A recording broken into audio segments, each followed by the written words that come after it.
আশা করি সবাই ভালো আছেন। আজকে আমরা WNM এক্সাম গ্রুপ সম্পর্কে কিছু জানবো। ভিডিওটা মনোযোগ দিয়ে দেখবেন অবশ্যই। এটা হচ্ছে উইকলিয়ান মডেল এক্সাম যে গ্রুপটা আছে এটা।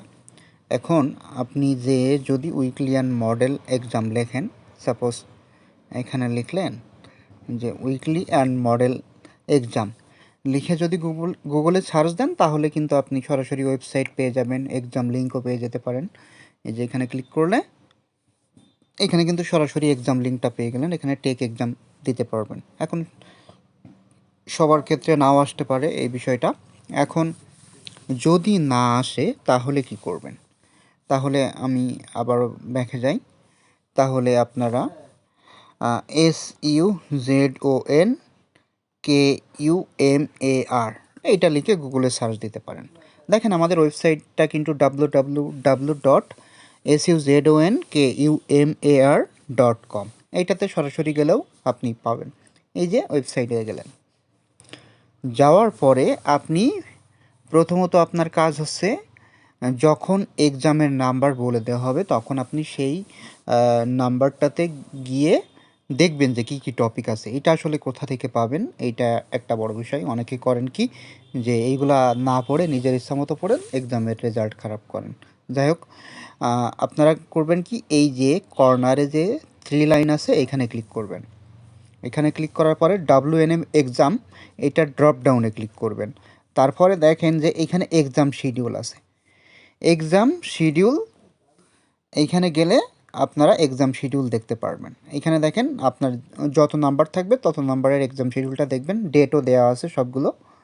এখান থেকে আপনি চেক করতে পারবেন। এখানে দেখেন আমি একটা যদি দেখাই, এই যে আপনার 59 নাম্বার এক্সাম, এটাতে দেখেন যে বাংলা সাহিত্যের প্রাচীন ও মধ্যযুগ, এটা তো আপনি বই থেকে পড়তে পারবেন। অ্যানালজি এটাও বই থেকে, মানসিক দক্ষতা এটাও বই থেকে, বাংলাদেশের সংবিধান ও প্রশাসনিক কাঠামো এটাও বই থেকে। তার মানে দেখেন বাংলা, ইংলিশ, গণিত এবং সাধারণ জ্ঞান এইগুলা বই থেকে, আপনার যে বই আছে ওই বই থেকে পড়তে পারবেন।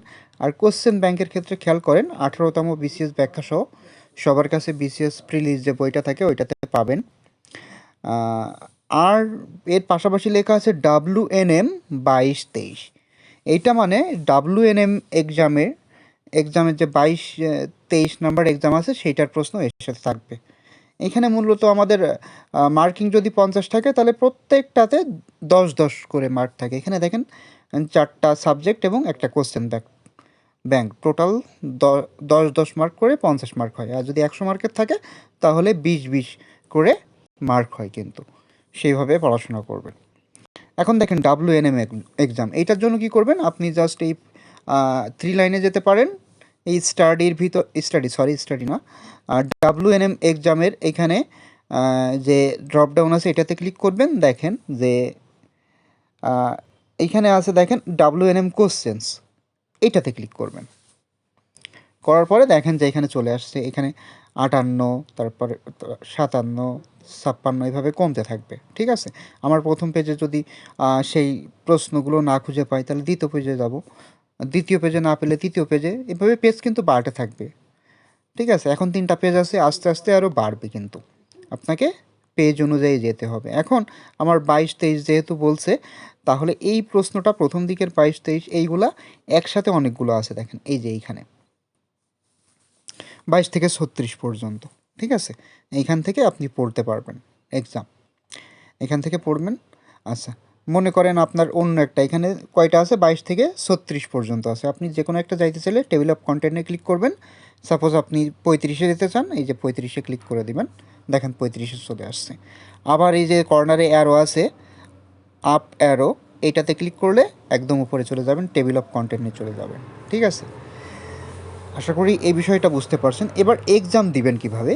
এক্সাম দেওয়ার জন্য আপনাকে যেতে হবে আবার ওই যে 3 লাইনে যাবেন। 3 লাইনে যাওয়ার পরে WNM এক্সাম এটাতে ক্লিক করবেন। এই দেখেন এক্সামিনেশন আছে, এক্সামিনেশন। ঠিক আছে, এক্সামিনেশনে ক্লিক করলে এখানে দেখেন লেখা আছে যে নিয়মিত পরীক্ষায় অংশগ্রহণ করা সবার জন্য বাধ্যতামূলক। যাই হোক, নিয়মিত পরীক্ষার দিন মানে রেগুলার যে পরীক্ষাটা হবে আমাদের রুটিন অনুযায়ী, সেটা হচ্ছে প্রতি সোমবার। আর রিক্যাপ পরীক্ষার সময় রিক্যাপ এক্সামটা হচ্ছে ওই সোমবারে যে প্রশ্নে পরীক্ষাটা হবে সেম প্রশ্নে আপনি বুধবার থেকে শনিবার পর্যন্ত এক্সাম দিতে পারবেন। আপনার ওই প্রশ্নটা মুখস্থ করে কতটুকু মাথায় আছে, কতটুকু মনে আছে, এইটা বোঝার জন্য আসলে আপনি রিক্যাপ এক্সাম এই বুধবার থেকে শনিবারের ভিতরে 3 বার দিতে পারবেন। আর যদি বেশি দিতে চান সেক্ষেত্রে যে এক্সামিনার থাকবে তাকে নক করবেন, নক করে বলবেন যে আমি আরও একবার দিতে চাই, তাহলে ব্যবস্থা করে দিবে। আর পরীক্ষার উত্তরপত্র সাবমিট করার শেষ সময় রাত 12টা, মানে যেদিনই এক্সাম থাকুক না কেন রাত 12টা পর্যন্ত সময় থাকবে। এখন এইখানে একটা জিনিস লেখা আছে দেখেন, আইডি নাম্বার লিখতে হবে, আইডি নাম্বার ক্যাপিটাল লেটারে লিখতে হবে, তারপরে ডিস্ট্রিক্ট নেমের জায়গায় ডিস্ট্রিক্ট নেম লিখতে হবে ঠিকঠাক, আর ডিস্ট্রিক্ট নেমের ফার্স্ট লেটার অবশ্যই ক্যাপিটাল লিখতে হবে, ঠিক আছে। এখন আপনার আরও একটা বিষয় লাগবে, সেটা হচ্ছে পাসওয়ার্ড। সকলকে ইউনিক পাসওয়ার্ড দেওয়া হবে, এটা সিকিউরিটির জন্য করা হয়েছে। টেক এক্সামে যাবেন, যাওয়ার পরে আপনার এটা ওপেন হলে দেখেন ক্যান্ডিডেট আইডি এবং ইন্টার ক্যান্ডিডেট পিন, এই পিনটাই হচ্ছে পাসওয়ার্ড, ঠিক আছে। এখানে পাসওয়ার্ড হোক পিন হোক যেটাই হোক এইটা, ঠিক আছে। সবার একটা করে আলাদা করে থাকবে, আবার ক্যান্ডিডেট আইডিও আলাদা থাকবে। এটা দিয়ে লগ ইন করলে তারপরে আপনার ডিস্ট্রিক্টের নাম চাবে, সেইটা দিলে আপনি এক্সাম দিতে পারবেন। আশা করি এই বিষয়গুলো বুঝতে পারছেন। আমি আবারও বলছি যে ওয়েবসাইটে আপনি যেভাবে আসেন না কেন, গুগলে সার্চ দিয়ে হোক, সরাসরি ওয়েবসাইটে লগ ইন করে হোক, আপনি এই যে 3 লাইনের ভিতরে WNM এক্সামের ভিতরেই কিন্তু সব কিছু পেয়ে যাবেন, ঠিক আছে।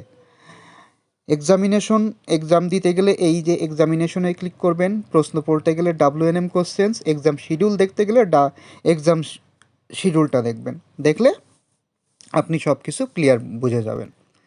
আর এইখানে যে আপনার আইডিটা দেওয়া হবে WNM এক্সাম গ্রুপের জন্য, এই আইডিটা অন্য কোনো গ্রুপের এক্সামের ক্ষেত্রে ব্যবহার করবেন না। যেরকম আমাদের আরও কয়েকটা গ্রুপ আছে, যে জব স্টাডি ফর বিগিনার্স, তারপরে আছে স্পেশাল মডেল টেস্ট, এই ধরনের যত গ্রুপগুলো আছে এইগুলাতে আপনারা এই আইডি ব্যবহার করবেন না। ওইখানকার নিয়ম কিন্তু আলাদা, ওই গ্রুপ থেকে নিয়মগুলো দেখে নেবেন। এইটা শুধুমাত্র WNM এক্সাম গ্রুপের জন্য। আমি আবারও বলছি, আপনি যদি ওয়েবসাইটে সরাসরি মনে করেন SUZONKUMAR তারপর .com দিয়ে যদি সরাসরি ওয়েবসাইটে যান, সেক্ষেত্রেও কোনো প্রবলেম নাই, সরাসরি যেতে পারবেন। তারপরে আপনার এই যে 3 লাইনের ভিতরে এই WNM এক্সামের এর ভিতরেই কিন্তু আছে, আপনি এক্সামিনেশন দিতে পারবেন, WNM কোশ্চেন্স, এক্সাম শিডিউল সব কিছুই দেখতে পারবেন। এখন এক্সাম শিডিউল কিন্তু আপডেট হবে, ঠিক আছে। এই দেখেন যে 57 নাম্বার, এইখানে দেখেন এটা হচ্ছে গত দিন কত ছিল, 58 নাম্বার এক্সাম, ঠিক আছে। 58 নাম্বার এক্সাম, এর আগে দেখেন 67 চলে আসছে, কারণ কি যে আমাদের আপডেট হয়েছে। এখানে কিন্তু 57 নাম্বার এক্সাম ছিল, পরবর্তীতে আপডেট করে 67 করা হয়েছে, এটা শেষ হয়ে গেছে। এইটা আপডেট হয়ে 68 হবে, তারপরে এইটা আবার যে 69 হয়ে যাবে তখন, এইটা এখন 59 আছে। এইভাবে কিন্তু আপডেট হবে। 1 দিন 2 দিন বা 1 সপ্তাহ কিংবা মানে আপনাদের এক্সাম আসার আগ পর্যন্ত, ওই নম্বর এক্সাম আসার আগ পর্যন্ত আপনার সব কিছু আপডেট করে দেওয়া হবে এইভাবে। আপনি যদি মনে করেন যে একটা স্ক্রিনশট নিয়ে রাখলেন, ওইটা শেষ হয়ে গেল, পরবর্তীতে আবার আপনি চেক করে নিতে পারেন যে আজকে কত নাম্বার এক্সাম, সেই শিডিউলটা চেক করে নেবেন, আর কি কি টপিক আছে এটা চেক করে নেবেন, এটুকুই। আশা করি সব কিছু বুঝতে পারছেন। আমি আবারও বলি এক্সামের বিষয়টাই, যে এখানে যাবেন, যাওয়ার পরে এই যে WNM এক্সামের ড্রপ ডাউনে এক্সামিনেশনে ক্লিক করলেই কিন্তু এক্সাম দিতে পারবেন, ওকে। আর আইডি নাম্বার এবং পাসওয়ার্ডটা বা পাসওয়ার্ড বা পিন যেটাই বলেন না কেন, এইটা আপনার এক্সামিনারের কাছ থেকে সংগ্রহ করে নেবেন। আশা করি সবাই বুঝতে পারছেন। ধন্যবাদ সবাইকে।